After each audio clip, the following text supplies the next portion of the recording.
86-47 അമേരിക്കയിൽ ഇപ്പോൾ പ്രധാന ചർച്ചാ വിഷയമായി മാറിയിരിക്കുകയാണ്. ഒറ്റക്കാഴ്ചയിൽ വെറും 4 അക്കങ്ങൾ.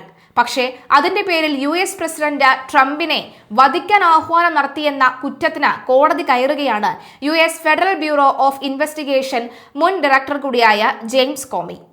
മുൻപേ ട്രംപിന്റെ നോട്ടപ്പുള്ളിയായ കോമിയെ അറസ്റ്റ് ചെയ്ത് ജാമ്യത്തിൽ വിട്ടയച്ചിരുന്നു.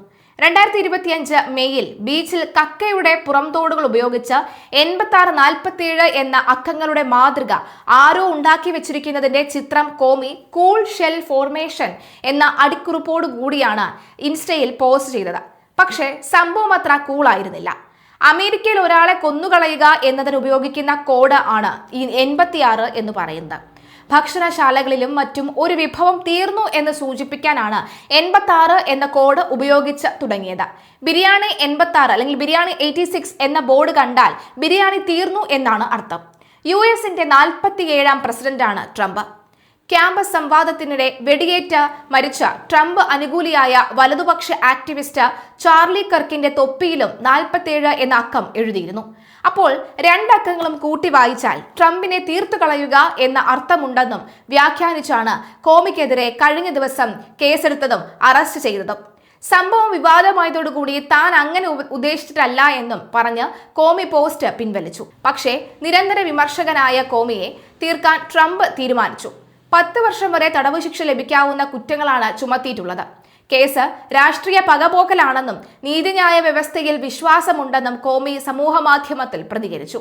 2013 മുതൽ 2017 വരെ ഈ FBI ഡയറക്ടറായിരുന്ന ജെയിംസ് കോമി ശത്രുവിന് ഹൃദയസ്തംഭനം ഉണ്ടാകാതിരിക്കട്ടെ എന്ന വാക്കോടെയാണ് ഇറാൻ തങ്ങളുടെ പുതിയ ആയുധത്തെക്കുറിച്ച് സൂചന നൽകുന്നത്.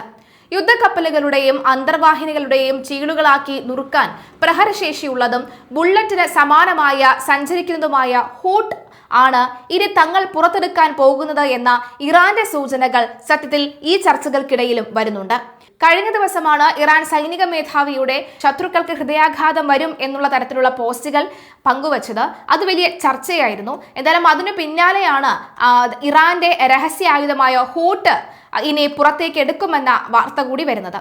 ശത്രു രാജ്യം ഹൂട്ടിനെ ഭയപ്പെട്ടേ മതിയാകൂവെന്ന മുന്നറിയിപ്പാണ് ഇറാൻ നൽകിയത്.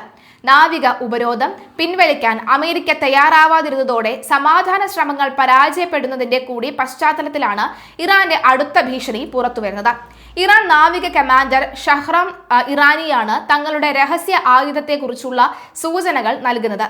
ശത്രുവിന് ഹൃദയസ്തംഭനം ഉണ്ടാവില്ല എന്ന് ആശയിക്കുന്നതായും ഇറാനി പരിഹാസ രൂപേണ പറയുന്നുണ്ട്. സാധാരണ ഡോർപിഡോറുകളെക്കാൾ 10 മടങ്ങ് വേഗത്തിൽ സഞ്ചരിക്കാൻ കഴിയുന്ന അണ്ടർ വാട്ടർ സൂപ്പർ പവറാണ് ഹൂട്ട് എന്ന് വിദഗ്ധർ വിലയിരുത്തുന്നു. വെള്ളത്തിനടിയിലൂടെ സഞ്ചരിക്കുമ്പോൾ ജലത്തിന്റെ പ്രതിരോധം കുറയ്ക്കാനായി ആയുധത്തിന് ചുറ്റും ഒരു വായു കുമിള സൃഷ്ടിക്കുന്ന സാങ്കേതിക വിദ്യയാണിതിൽ ഉപയോഗിച്ചിരിക്കുന്നത്. ലക്ഷ്യസ്ഥാനത്ത് എത്തുമ്പോൾ വലിയ നാശനഷ്ടങ്ങൾ വരുത്താൻ ഇതിന് സാധിക്കും. ഇതിനു മുൻപ് 2006-ൽ ഹൂട്ട് എന്ന പേരിൽ ഇറാൻ ഒരു സൂപ്പർ കോവിറ്ററിംഗ് ഡോർപിഡോ പരീക്ഷിച്ചിരുന്നു. ഇതിന്റെ കൂടുതൽ പരിഷ്കരിച്ച രൂപമായിരിക്കാം ഇപ്പോൾ ഇറാൻ പുറത്തെടുക്കാൻ ഒരുങ്ങുന്നത് എന്നാണ് കരുതപ്പെടുന്നത്. ലോകത്തിൽ ഇന്നേ വരെ കണ്ടുപിടിച്ചതിൽ ഏറ്റവും വേഗതയേറിയ ആയുധമാണ് ഹൂട്ട് എന്നാണ് ഇറാൻ അവകാശപ്പെടുന്നത്. പേർഷ്യൻ ഭാഷയിൽ ഹൂട്ട് എന്ന വാക്കിനർത്ഥം തിമിംഗലം എന്നാണ്. റഷ്യയ്ക്ക് ശേഷം സൂപ്പർ കാവിറ്റേറിയൻ ടോർപിഡോ എന്നറിയപ്പെടുന്ന ആയുധം കൈവശം വച്ചിരിക്കുന്ന 2ാമത്തെ രാജ്യമാണ് ഇറാൻ. റഷ്യയുടെ സ്വന്തം പതിപ്പായ VA-111 ഈ ഷെക്വാലിന് സമാനമാണ് ഈ ഹൂട്ട് എന്ന് പറയുന്നത്. പരമ്പരാഗത ടോർപിഡോറുകൾക്ക് മണിക്കൂറിൽ 60 മുതൽ 100 കിലോമീറ്റർ വേഗതയാണുള്ളത്. ഹൂട്ടിന് വെള്ളത്തിനടിയിൽ 360 കിലോമീറ്ററിലധികം വേഗത കൈവരിക്കാൻ കഴിയുമെന്നാണ് ഇറാൻ അവകാശപ്പെടുന്നത്. ഇറാനെതിരായ യുദ്ധത്തിൽ അമേരിക്കയുടെ നടപടിയെ പ്രതിരോധിച്ച പ്രതിരോധ സെക്രട്ടറി പീറ്റ് ഹെഗ്സെത്ത് US കോൺഗ്രസിലാണ് പീറ്റ് ഹെഗ്സെത്തും പെന്റഗൺ നേതൃത്വവും സൈനിക നടപടിയെ പ്രതിരോധിച്ചുള്ള വാദങ്ങൾ ഉയർത്തിയത്. ഇറാൻ യുദ്ധത്തെക്കുറിച്ച് കടുത്ത ചോദ്യങ്ങളാണ് US കോൺസൽ പീറ്റ് ഹെഗ്സെത്ത് നേരിട്ടത്. യുദ്ധം എന്തിനായിരുന്നുവെന്നാണ് ജനപ്രതിനിധികൾ ചോദിച്ചത്. ഈ ഘട്ടത്തിൽ അമേരിക്കയുടെ ഏറ്റവും വലിയ പ്രതിയോഗികൾ ഡെമോക്രാറ്റുകളും ചില റിപ്പബ്ലിക്കൻ അംഗങ്ങളുമാണെന്ന് പീറ്റ് ഹെഗ്സെത്ത് US കോൺഗ്രസിൽ ആരോപിച്ചു. ക്യാപിറ്റോൾ മന്ദിരത്തിൽ പീറ്റ് ഹെഗ്സെത്തിനെതിരെ പ്രതിഷേധവും നടന്നു. ഇറാനുമായുള്ള യുദ്ധം അമേരിക്കയെ സംബന്ധിച്ച് വലിയൊരു പ്രതിസന്ധിയോ അല്ലെങ്കിൽ ചതുപ്പിൽ താഴ്ന്നതുപോലെയുള്ള അവസ്ഥയോ അല്ലെന്നാണ് പീറ്റ് ഹെഗ്സെത്ത് വിശദമാക്കിയത്.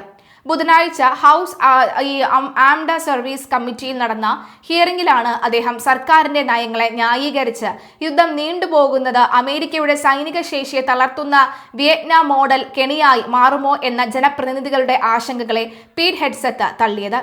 ഇറാൻ ഭരണകൂടത്തിന്റെ ആണവായുധ മോഹങ്ങളെയും പ്രാദേശിക അസ്ഥിരതയെയും തകർക്കാൻ ഈ സൈനിക നടപടി അത്യന്താപേക്ഷിതമാണ് എന്ന് ഹെഗ്സെത്ത് വാദിച്ചു.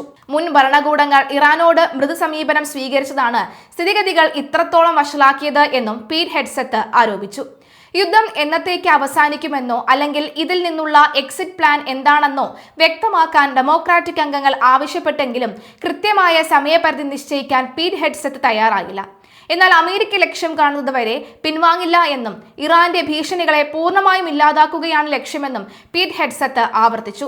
സൈനിക നടപടി കൃത്യമായ ആസൂത്രണത്തോടു കൂടിയാണ് മുന്നോട്ട് പോകുന്നതെന്നും അത് അമേരിക്കയുടെ താൽപര്യങ്ങൾ സംരക്ഷിക്കുമെന്നും പീറ്റ് ഹെഗ്സെത്ത് സഭയെ അറിയിച്ചു. അതേസമയം ഇറാൻ തീർത്തും ദുർബലനാണ് എന്ന് പെന്റഗൺ US കോൺഗ്രസിൽ വിശദമാക്കി. അമേരിക്കയുടെ ഇറാൻ യുദ്ധ ചിലവ് ഇതുവരെ $25 മില്യൺ ആണെന്നും പെന്റഗൺ വിലയിരുത്തി.